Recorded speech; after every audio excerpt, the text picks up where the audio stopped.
Hey, welcome back to the Ping Pong Flix Show. My name is Chris Wong. Happy New Year once again. This is 2021, the year of the Snyder Cut. Zack Snyder's Justice League comes out this year along with James Gunn's The Suicide Squad. So we got two big, major DC movies coming out this year. That should be pretty exciting in itself, but we'll see what happens. Zack Snyder's Justice League marketing should be starting real soon. I mean, it kind of did, but like really like heavy official marketing should start really soon. So hopefully, I don't know, this coming week, 10 weeks, Zach. Wiki, it is 2021 in January. All right. Any case, there are more things coming out from DC. The first topic of the day is there seems to be tension on the set of the Batman. This is coming from the Illumer Nerdy, but actually they're reporting something that was coming out from The Sun, but I'm going to share you this article instead. As first reported by The Sun, right? Filming has been a grueling process, especially for Robert, as Matt is such a perfectionist. The newspaper site's supposed insider tells them that Pattinson has been pushed to breaking point by control freak director Matt Reeves. The Sun's source said he'll insist on doing scenes over and over again and get bogged down in the tiny detail. Sometimes it's like he doesn't know when to stop. They also said that while Reeves had done other high-profile films like Cloverfield and the Planet of the Apes trilogy, he hasn't done a film of this scale, and hence the pressure is on. Matt has done blockbusters before, but this is another level. Batman is arguably the most popular superhero of all, and by the time the film is released, it will be the Dark Knight's first solo movie in 10 years. Warner Brothers can't afford for the fan base to be disappointed and have thrown in $90 million at the film. No one is denying that this is a high-stakes production and that Matt is feeling the pressure to get it right, the source said. But Robert has had a tough time on these franchise movies before. He hated Twilight by the time it wrapped, and the last thing anyone wants is for him to become jaded. And Pattinson shouldn't become burned out, because especially on the first film of a franchise starter. So hopefully that is not the case. If things are chaotic on the set, it may cause damage to the movie production. Now, just going by what they're saying, I think almost every movie production, you're getting a lot of pressure, especially from a studio like Warner Bros. Like they said, this is the first solo Batman movie in a while, and I'm pretty sure Matt Reeves has a lot of pressure on that thing. And Robert Pattinson, he's coming back into the blockbuster franchises, coming out of Tenet, and I think maybe some of that is, and COVID, right? There's COVID. I think he even had COVID at one point, and all these restrictions and regulations, Matt Reeves he's putting on as much gear as Batman himself just to film this movie. I think naturally anybody would have that anxiety and tension on that type of set. And so I don't blame them at all, because seeing some of the behind the scenes shoots, it looks pretty grueling trying to get all these people together, talking through your mask and have this whole face shield and everything. It's intense. And you know what though? Sometimes it being intense could actually translate to an intense, thrilling, tension-filled movie. I don't know if they're going to get sequels out of this if they don't feel so good about working with each other, but it may translate to a quality, at least this one, the Batman movie. Now, this is by far, this is all rumors. Some source and things have said that, they could just be not happy with having to stand out there and reshoot things over and over, and not necessarily that's exactly what Matt Reeves feels or Robert Pattinson feels. But things like this tension-filled, it happens quite often, actually. I mean, you heard the one that Tom Cruise yelling at people and things like that for good reason, because he wants to make sure that, they don't not get to film Mission Impossible, right? And also Christian Bale on the set of Terminator Salvation. It happens all the time. It's just not recorded very often, and not people talk about it. So I'm not really worried about the set of the Batman. And if anything, like I said, being pushed to the edge could actually create some really realistic tension-filled moments, especially from the actors and actresses themselves. It could bring something out to them and making this one of the most awesome Batman movies ever. So that's what I'm hoping for in any case. But we'll see what happens with the Batman. All right. So now going back in time just a little bit, not too far. I'm going to say back in 2017 when Wonder Woman first came out.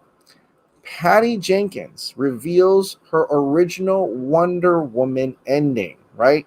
And I don't know why all this is coming out now. I think it's all because of Wonder Woman 1984. People ask her questions and things like that. Well, now Patty Jenkins reveals for the first time more of her intentions for the end of the original Wonder Woman not Wonder Woman 1984, but Wonder Woman. The emoji just shows up and says the VFX she had to work with for the final product were rushed. So this is not Wonder Woman 1984. This is the original Wonder Woman movie where she was supposed to fight Ares.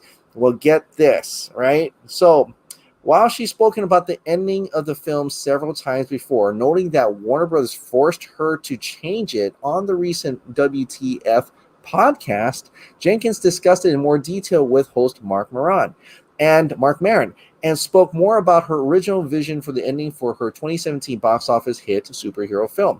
Apparently, she filmed her original ending with a very human Ares, played by David Thewlis, fighting Diana in a much smaller but thematically stronger ending. This is what she said. That was the only thing that the studio forced my hand on, was that it was not supposed to be. It was supposed to be like that he never turns into Ares, said Jenkins. The whole point of the movie is you get there to the big monster, and he's just standing there looking at you saying, I didn't do anything. And then the studio kept saying, we'll let you do that, and then we'll see, And then I could feel it creeping up.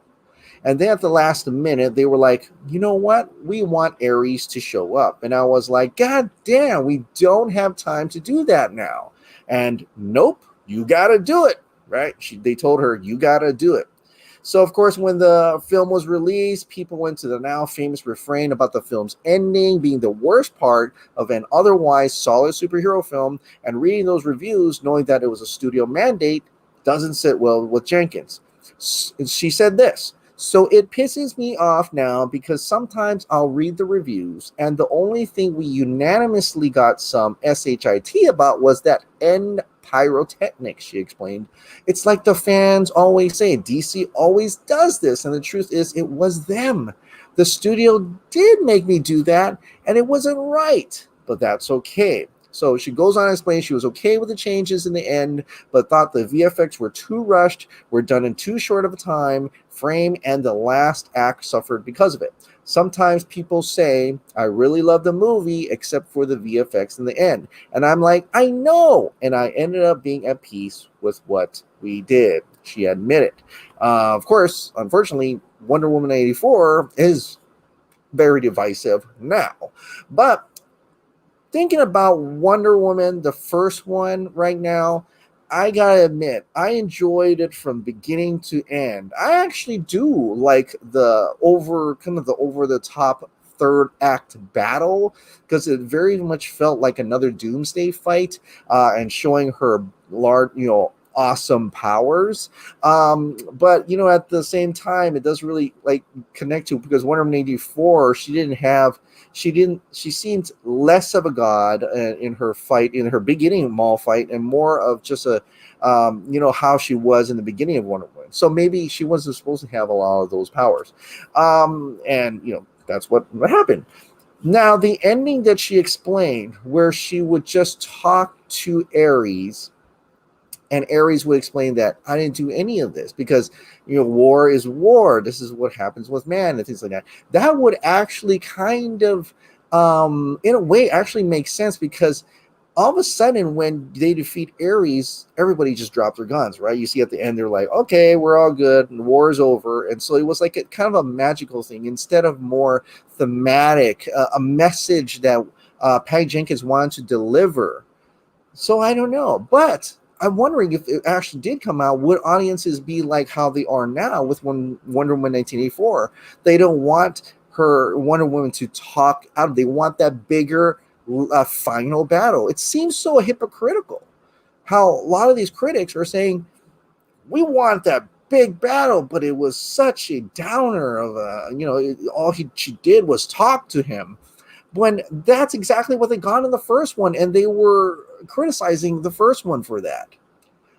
I don't know. It's like Patty Jenkins can't win, right? But I'm glad that Patty Jenkins got to do what she wanted to do for Wonder Woman 1984 for her sake, regardless of if you liked it or not. At least she got to make it the way she wanted it. And I'm kind of curious how that would have been with the original ending of the first Wonder Woman.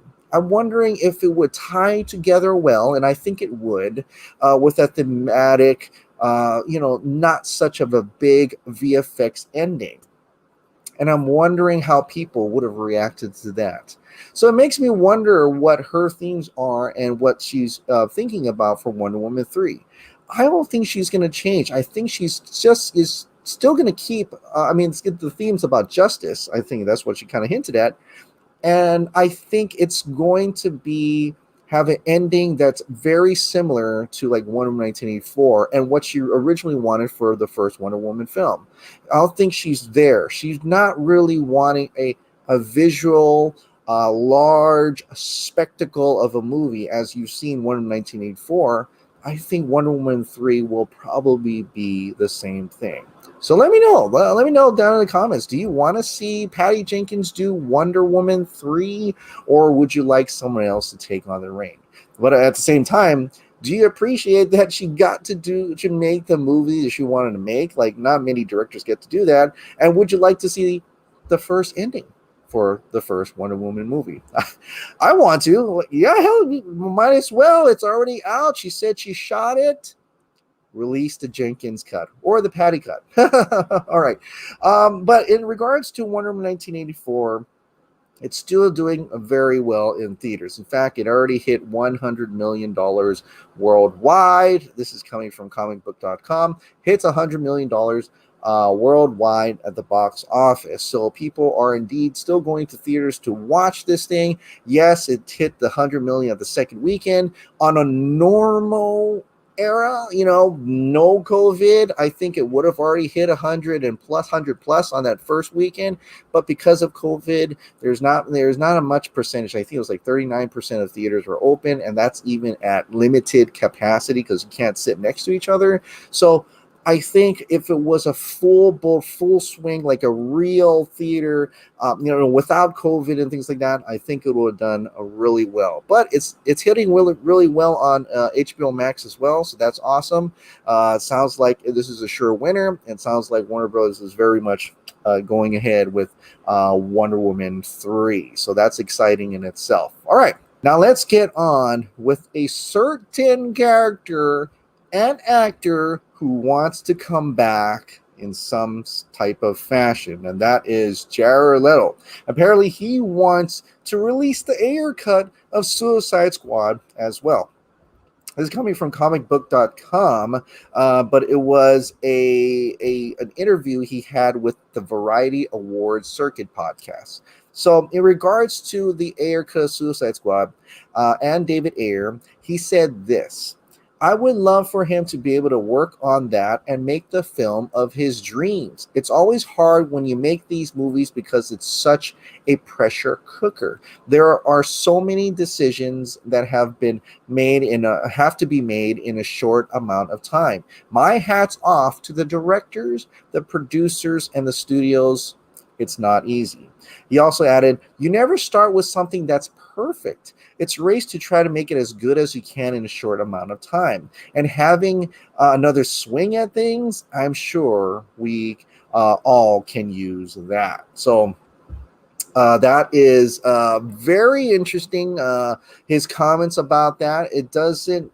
It sounds like he doesn't really know if David Ayer is going to get his cut out at all, but he definitely supports that, like all the other people, all the other actors and actresses as well.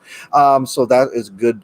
Good plus. So hopefully something will come of that. Hopefully Zack Snyder was able to talk to David Ayer and trying to get that out, and hopefully we'll get to see the Ayer cut of Suicide Squad one day, real soon. So whether that's before, I don't think it's before Zack Snyder's Justice League at this point because we're already into the new year. I think it's probably going to be something that Zack Snyder's just one of those movies and projects that could have the door open if once Zack Snyder's Justice League comes out and is highly successful. So I'm really looking forward to it. And like he said, there's a lot of scenes he did in the film that didn't make it.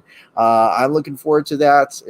And hopefully that, please, might as well, let's add more to the, to the plate, more to the HBO Max. Let's see Ayer cuts of Suicide Squad. And maybe James Gunn's The Suicide Squad will actually make people excited to see more Suicide Squad, and they could just like, yeah, well, what about this one? There was a director's cut of Suicide Squad that you never got to see. So check that out on HBO Max.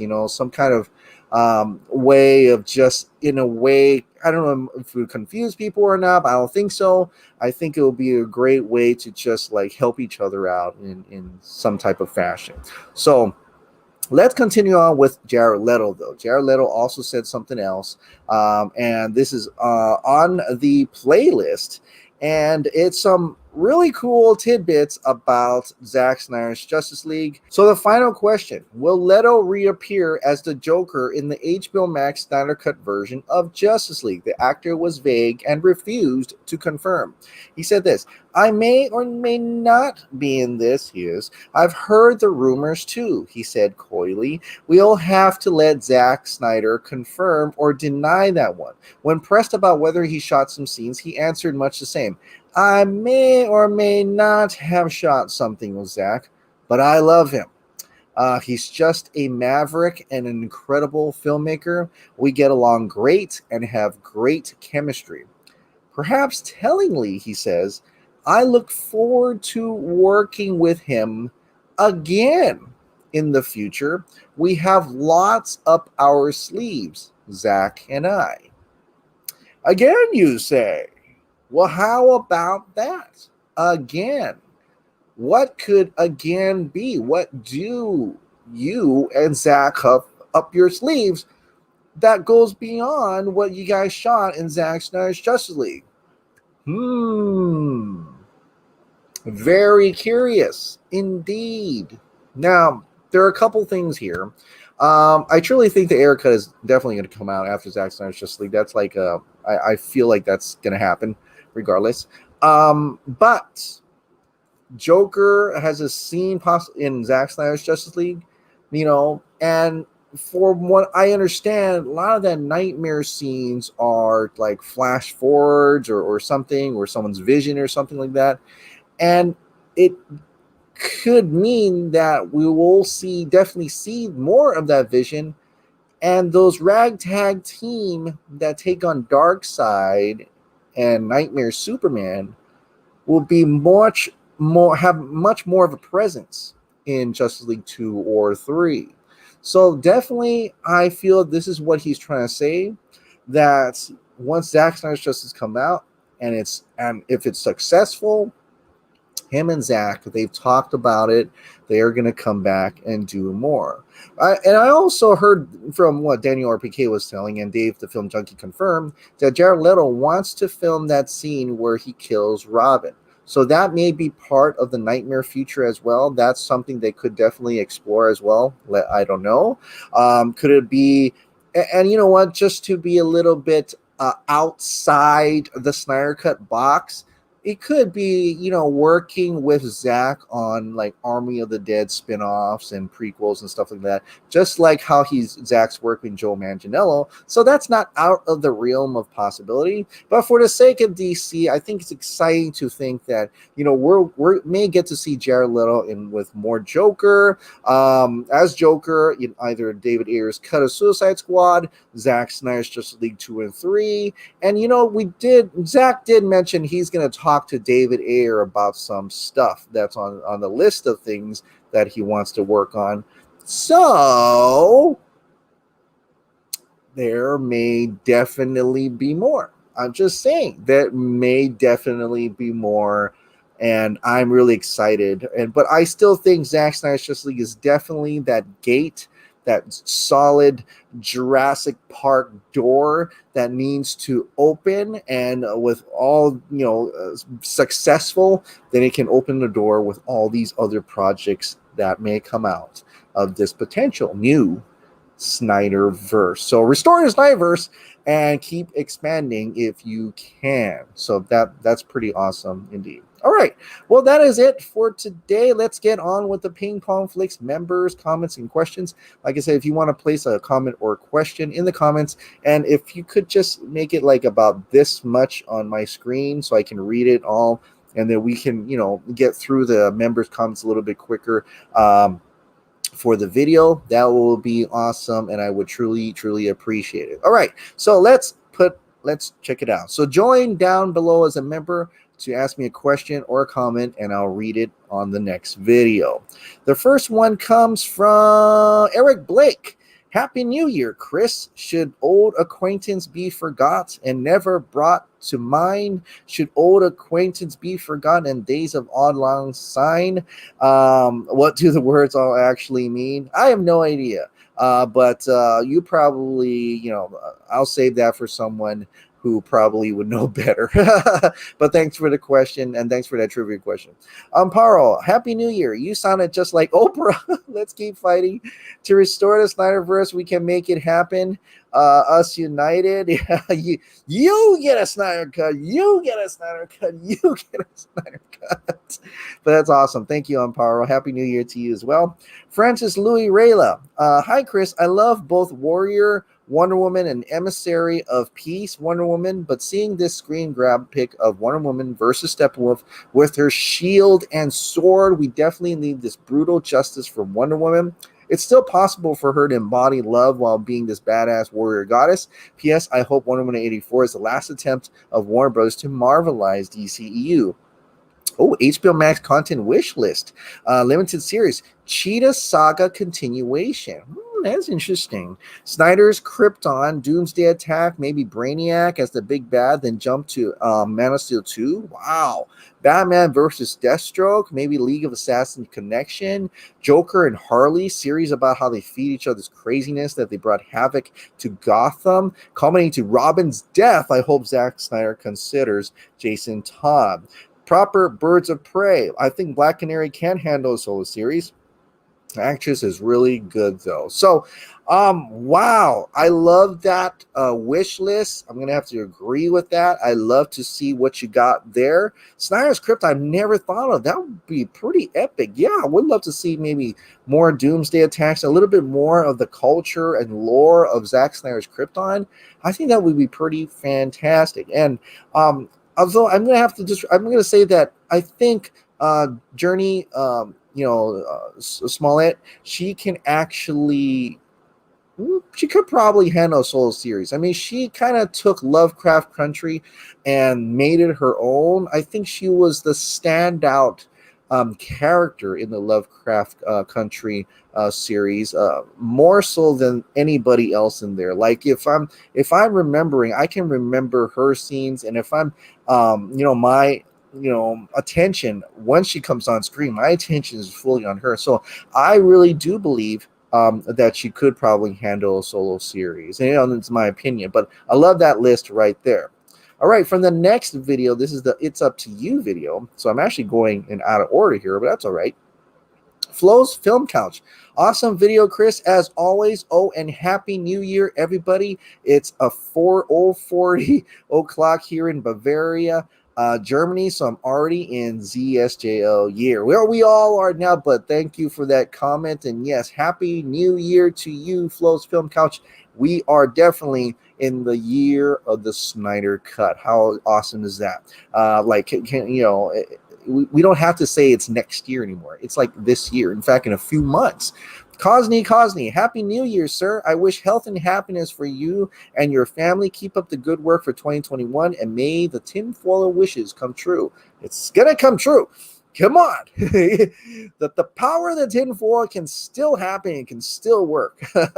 Restore the Snyderverse. Eric Blake, here's a question I hope we get the chance to ask Zach about this. JL1.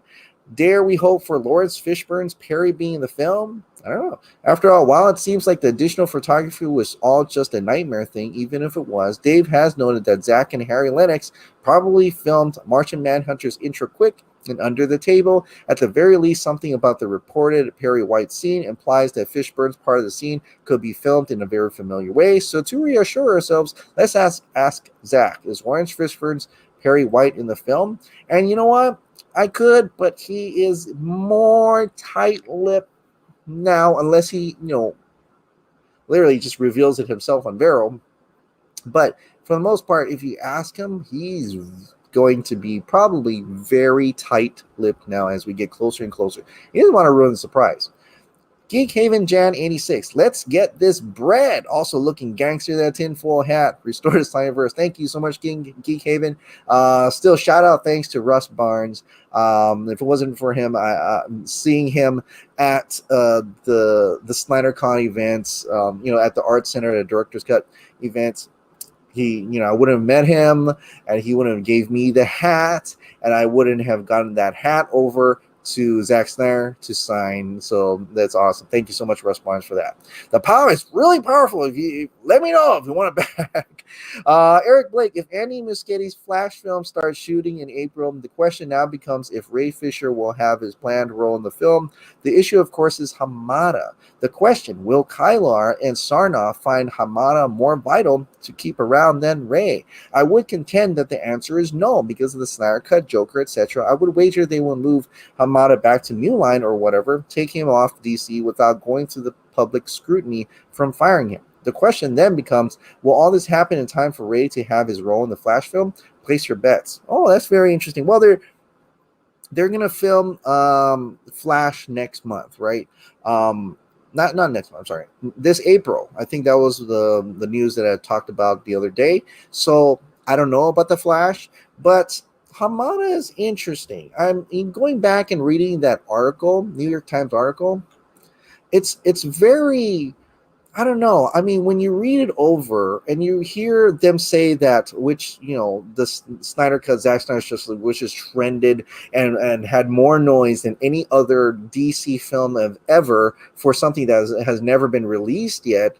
You hear things like that, and you see this guy or the studio executives on his team saying that it's a cul-de-sac, it's a street leads nowhere, and other things like, okay, well, the riskier films like Batgirl and what was the other one, Peacemaker, I think, we're just gonna put it on HBO Max because we, obviously we have no faith in that, and that's not where we want to go. Like, who says that? I mean, do you go to a store, say a restaurant, right? You can get to the chef.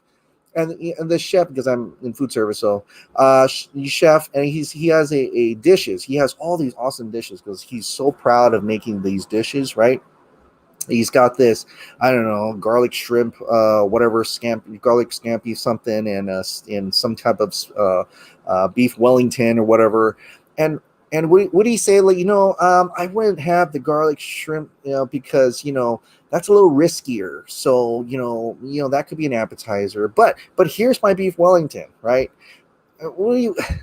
No, he would be like, this is an amazing garlic shrimp. This is amazing beef Wellington. You have to try both. We have confidence. I have confidence that you'll love both. I wouldn't be using words as riskier, like, because, well, would I want to watch it then if you're calling it riskier? Like, why would you say that? And also the cul-de-sac, right? That whole leads to nowhere. I mean, that's just it doesn't make sense for something that's so popular, and you're telling people that, yeah, it's popular and everybody loves it, but we're not going to do anything else with it. Yeah, we're not. It's like this. Look at this chicken sandwich, right? Everybody loves this chicken sandwich. Oh my God, we're out. We ran out. We ran out of chickens. 86 the chicken sandwich. Oh, are you gonna make more? No, that led to nowhere. Now we're not gonna make it more. Why? It's a cul-de-sac. I'm just gonna make that one chicken sandwich. I'm not gonna make it anymore. Are you crazy? So who says that? So it really is kind of almost feels like Hamada really contacted the New York Times himself and tried to put in something to make himself like he's in control of things, he's in things like that. But I think that's not the case at all that's going on there. Kylar is the boss. So certain things come where it's popular and things like that. It's almost like he's saying, well, that's risky. That's not my decision. So, it's yeah, that needs to nowhere. But the projects that I was involved in are good. It's almost like he's really just trying to put all the attention to himself, which is really just like cringy, really. So, as a studio head, it is just weird to have him say that some things are not going to be, not going to work out, or is not going to have anything continue, or it's riskier. It's just weird, So I don't believe any of that at all, and it just sounds like his time is very limited at best. Doobie, yeah, LOL, yeah, I'm not knocking on neighbors' doors for Restore the Snyder'S. I don't even knock on the doors to talk about them, but Doobie. Oh, that's hilarious, Doobie. That's hilarious. Paro, Happy New Year to you and your family. I really hope you're right and Zach start cutting more bread soon. Let's help him cut that bread, man. Get some more Snyder cut. Let's get some more slices out of that giant loaf of goodness. The Overdrive Files. I'm now craving some delicious bread. Restore the Snyderverse indeed. Lee Fusion, definitely, defo. 3 slices are referenced in the movies, and he has a lot more in his loaf mind. Plus, the 3rd slice is a lot thicker. Is it? I didn't notice that, but if you saw that, that's pretty funny. Maybe that's why he put in the Vero comment saying to use a magnifying glass for a reason. He's like, look closely. He was telling us to look closely. Jonathan Mueller, Restore the Snyderverse. Thank you. Frank Dombrowski, good day, make good, healthy to you, Chris, your wife, boys, and your entire family on this last day of 2020. This is from day 4. Hopefully 2021 is better for you and your family, good, healthy, and more prosperous always. 2021 always. You too, Frank Dombrowski, you and your family and everybody here listening now. I hope 2021 works out for everybody. And, it helps that the Snyder Cut is coming out this year. Hopefully that helps a little bit, but also in your personal lives as well, financially, everything else. Hope it all works out for you guys this year. Dave Sherrington, let's do this. Restore the Snyderverse. 2021 is going to be awesome. Thank you for all your videos this year, Chris. They were a positive force in a very negative year. Happy New Year. Well, thank you so much for listening in, David Sherrington. I truly, truly appreciate it. And just help me fight the good fight. Continue to help to fight the good fight. And this time, we got the Snyder Cut coming, right? This time, let's get the rest of it. Let's get the rest of it. Might as well. We're one slice away, from seeing some awesome things, the rest, and eating good after that. So might as well get the whole damn thing. All right. Okay, that is it for tonight. Thank you so much for watching. Like I said, if you absolutely love this daily dose of decent content and movie shows and video games, please click the like button, hit that subscribe button, ring that notification bell, keep this hot dog light on 2021. And I'll see you next time. Bye.